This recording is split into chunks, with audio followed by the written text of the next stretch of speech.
Titanic जो था, ये जो जहाज था, इसे समुंदर का बादशाह कहा गया था। इंजीनियर ने टाइटैनिक पर अपनी पूरी महारत सर्फ की थी। $7.5 मिलियन उस पर खर्च आए थे।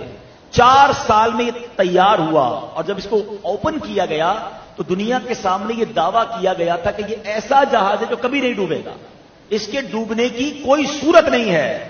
अल्लाह अकबर। टाइटैनिक के मालिक का एक जुमला आया था कि इस टाइटैनिक को तूफाने नू भी नहीं डुबो सकता। इतनी बड़ी बात, तकब्बुर। और अब क्या हुआ, कोई सालों बाद नहीं डूबा, वो ओपनिंग सेरेमनी हुई है, पहला ट्रिप है। और चौथे या 5वें दिन अल्लाह अकबर, ये समुद्र में एक तोदे से टकराया और डूबकर खत्म हो गया। हम अपनी प्लानिंग कर रहे हैं ना, ये कभी नहीं हो सकता, इसको कुछ नहीं हो सकता। मेरा रब जब चाहे, जैसे चाहे, याद रखो, नताइज का मालिक मेरा रब